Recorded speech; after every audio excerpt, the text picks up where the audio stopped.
First of all, thanks very much for your time. Absolutely, thanks for having me. Tell us why Holland. Sure.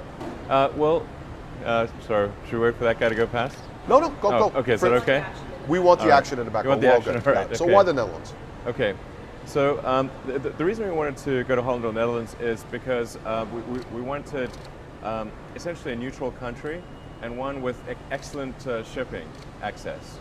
So obviously Holland has a great tradition of shipping and trade and excellent ports, and we really received a great welcome from the Dutch government and the people. So we thought, well, this seems like a really good place to have a base of operations. And in fact, we're moving our headquarters from London to, European headquarters from London to the Netherlands, as well as having the assembly plant in Tilburg. So we really do have a very significant presence in the Netherlands. Why Tilburg? Well, I mean, that's the southern part. Why not do everything in around Rotterdam, Amsterdam area?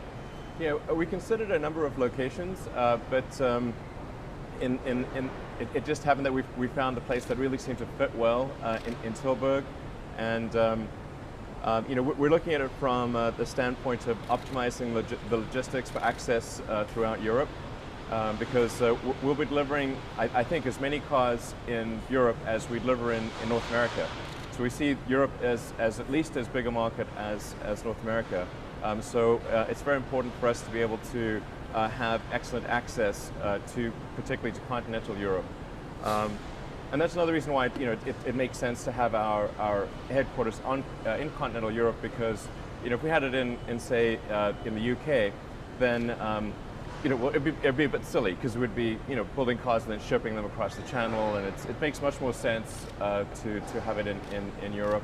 And then, like I said, for logistics reasons, for the fact that we were very welcomed by the Dutch government and the people there, we all sort of sat around and said, okay, this really seems to be the most sensible way to go. Good. How do you divide your time between Tesla, SpaceX, and Solar City?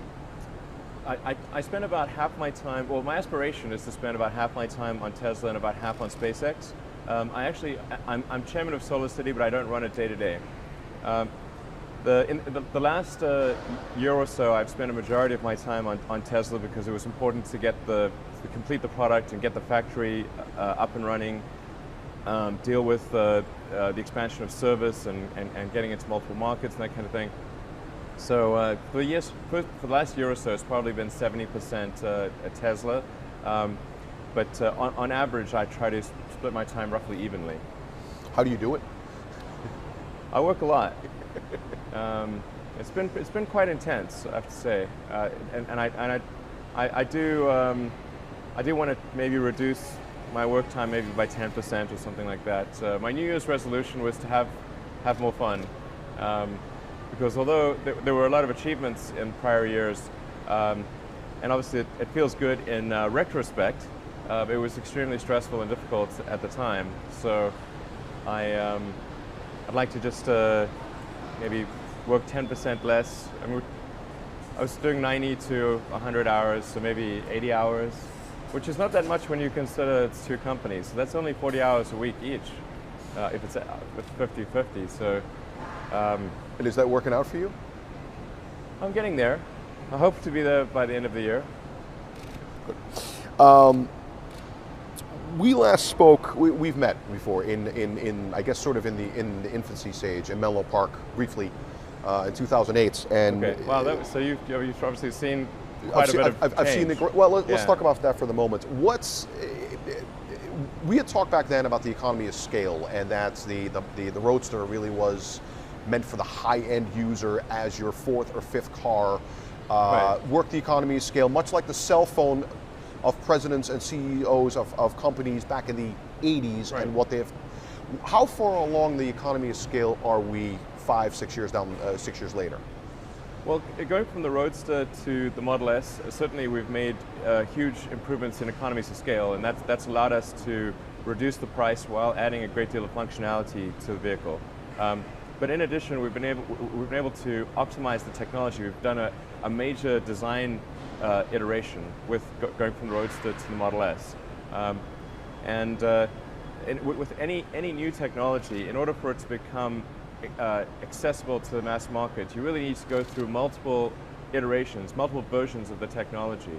It just takes a lot of engineering effort to design things for manufacturing. It's actually quite difficult. And then of course the economies of scale help enormously. We're able to negotiate better deals with suppliers. We're able to distribute our fixed costs over a much larger volume of product. And so going from the Roadster to the Model S, we've effectively dropped the cost by about half, while at the same time adding a ton of additional functionality.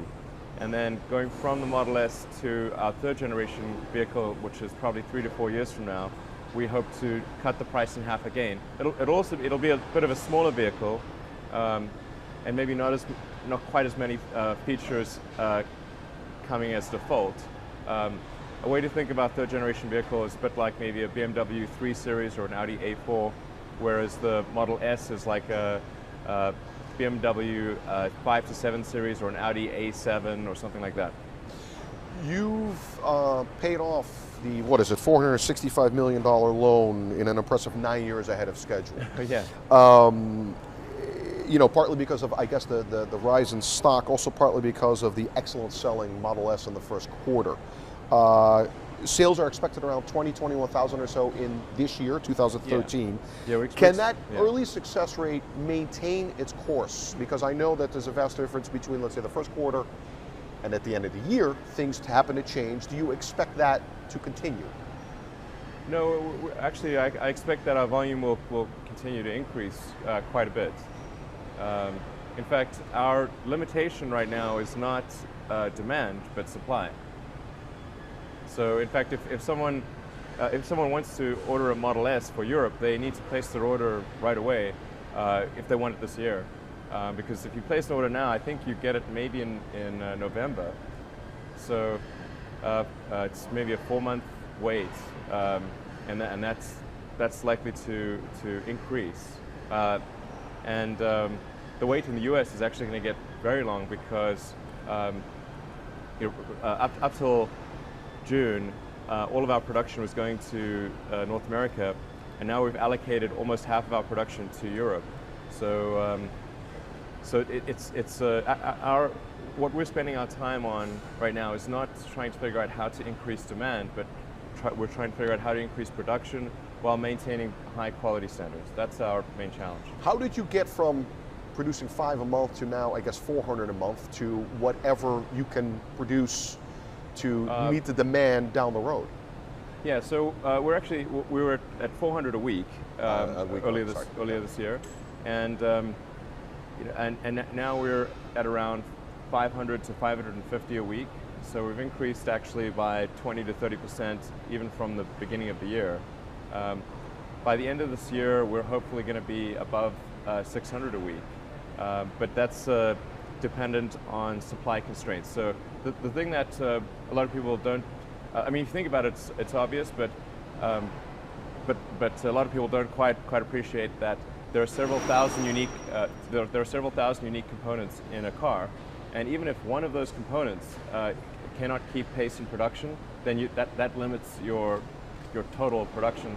It's sort of like an army only marches as fast as the slowest soldier, right? So, and sometimes it's the silliest things that limit production. I mean, at one point we had a production constraint due to carpet in the trunk. Okay, now that seems like a ridiculous thing, right? But let me tell you, if you deliver somebody a car with no carpet in the trunk, they're very unhappy. And so it goes all the way from silly things like that to limitations on the production of lithium-ion cells, to we had an aluminium limitation because there was a big spike in worldwide aluminium demand at one point.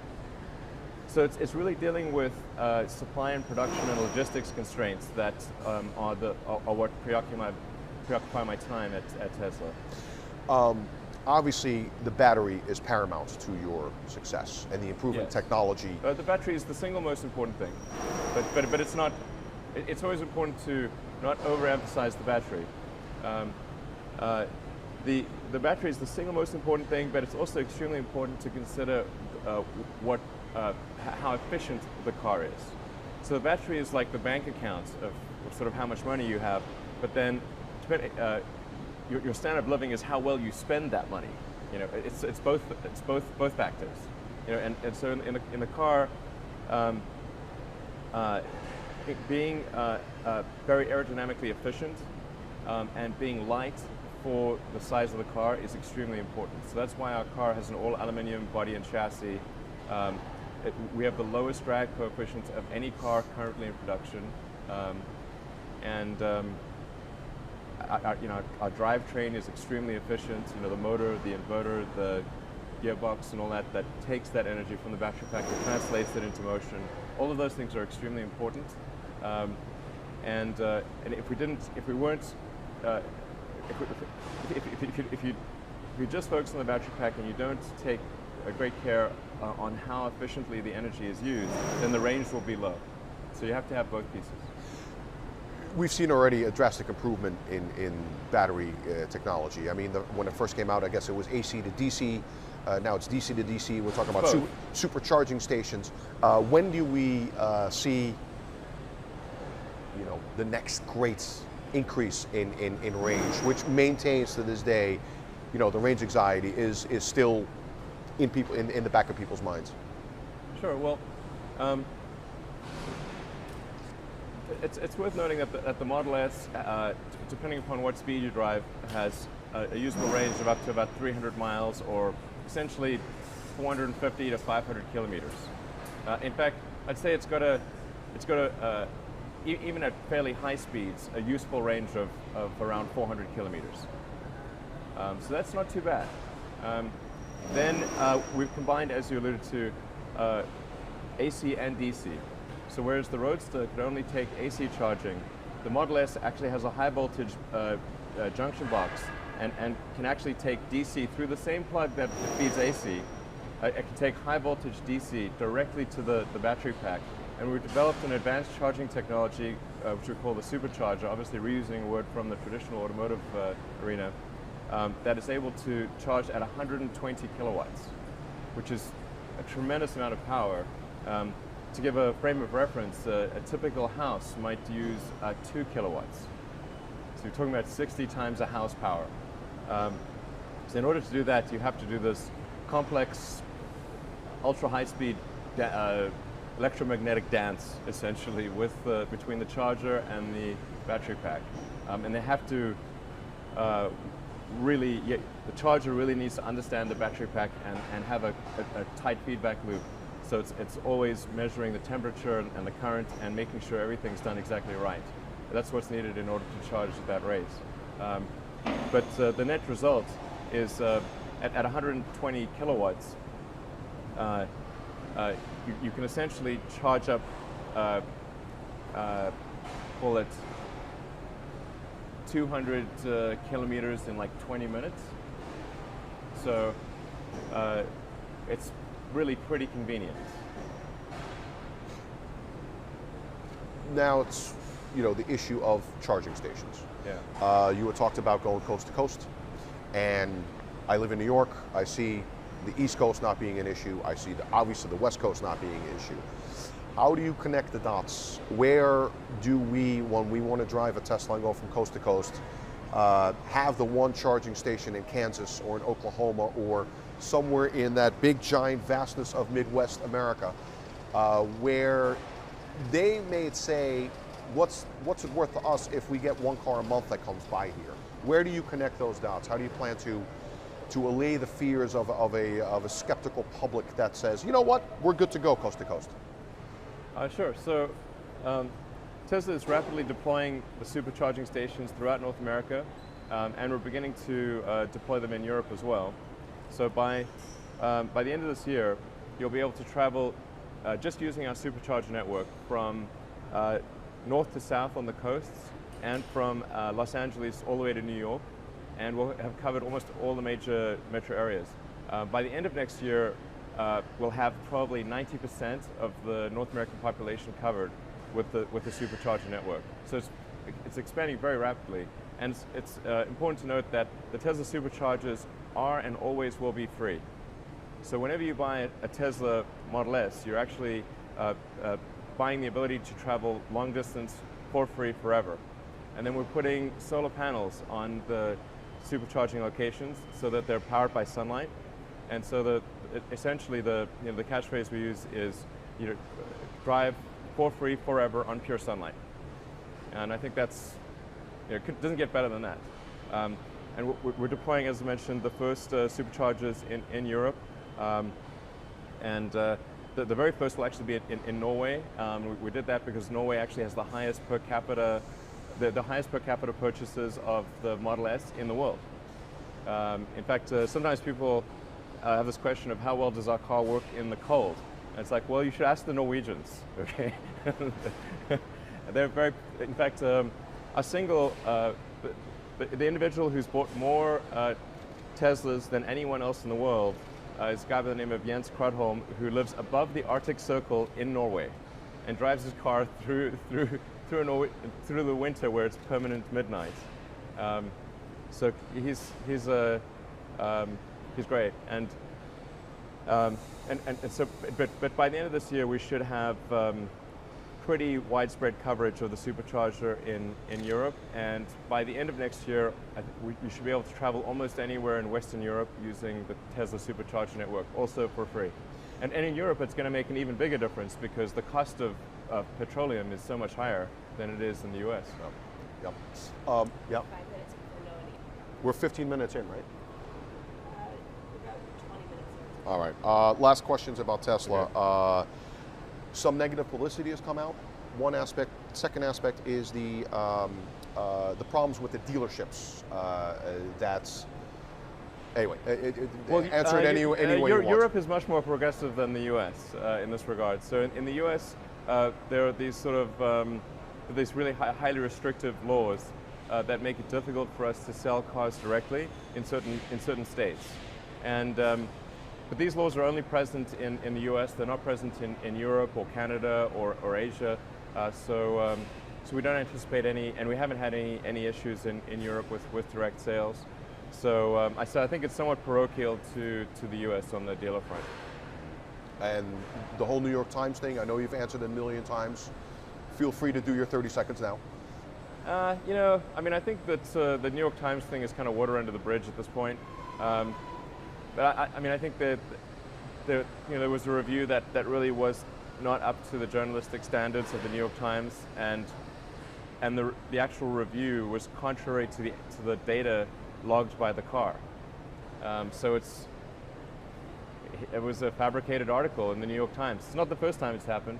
New York Times has had this issue before.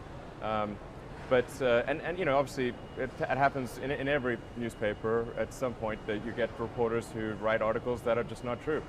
But the thing in the New York Times is there's a greater, since they hold themselves to a high standard, they should have held themselves to a higher standard in this article. Now the public editor of New York Times did do a review and actually concluded that the article had been written, had factual errors. So ultimately they did a sort of a mea culpa, as much as their New York Times is capable of doing. Talk about you for a moment. You were born in '71. What were the two things that influenced you the most, or were perhaps most important for you to look at life, to want to make fundamental changes? Could be, love for motorcycles, could be, whatever it was. What were your things growing up that you thought, I want to do this differently? Well, when I was growing up, I was always interested in technology and things that changed the world. So I wanted to be involved in creating exciting technology. And I read a lot of science fiction. And I read books about the future, and so I was thinking about, well, what's the future going to be like? What are the important technologies that we need to solve in order for the future to be positive?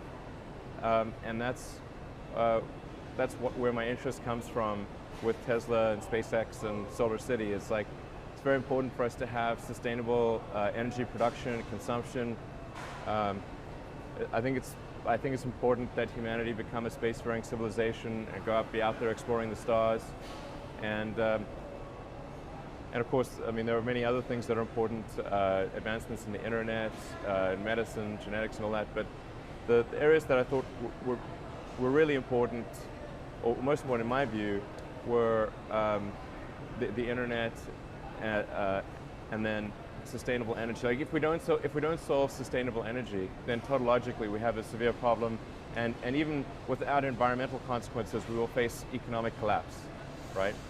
So, in fact, my initial interest in electric cars and solar was not environmentally driven, but rather from the standpoint of we must have a long-term solution for the production of energy, because mining and burning hydrocarbons is inherently short-term. We will run out. And then on the space front side, I didn't actually think I'd be involved in anything related to space, but I kept thinking that there would be a next step after the Apollo program, that there'd be a base on the moon, that would be sending people to Mars, and every year I kept waiting for this to happen, and it didn't happen. So that's why I thought there has to be a new company that tries to make it happen.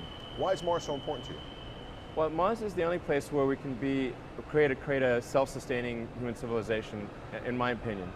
The moon is close, but it's like the Arctic, and so even though the Arctic's close to Europe, why were the American colonies not formed in the Arctic? Because it sucks. It's not nice. So even though the Americas were far away, and it was a dangerous journey across the Atlantic, it still made much more sense to create New Amsterdam, in New York, than to try to create New Amsterdam in the Arctic, which, by the way, is not that far from the Netherlands. So you can practically walk there from Norway. Anyway, so you've got to have something that has the ultimate scalability to be a self-sustaining civilization and to become a true multi-planet species. I think that's important for the future of civilization in case if there's a worst case outcome on Earth. By the way, I'm quite optimistic about the future of Earth. It's not as though I think. Yes, absolutely. Sometimes people misinterpret this as thinking like we need to escape to another planet. Like, no, we need to be multi-planetary. I didn't say single planetary, but a different planet. It's a multi. Government and entrepreneurship, how should they be married? Because obviously what you're doing, you could not do without available government subsistence. But on the other hand, you are doing it the way you want to do it. You always have. So where's the happy medium between the two? And I'm thinking of things like Davos and things that are really encouraging people like yourselves to go out there. Yeah, I guess it's worth pointing out that for the first several years for Tesla, we had no government assistance at all. That's maybe people don't realize that, and we had no government whatsoever help at all. Nothing, zero. And then we did get a government loan in which we received the first funding in 2010, and then we paid it off just recently. But we actually received by far the least amount of government funding of any car company, electric or otherwise. And we, I think, arguably did the most with the amount of money and paid it off first. The gasoline car companies received vastly more. I mean, GM, I don't know, they received $50–60 billion, some crazy amount of money. Why, how much time? You have 2 minutes.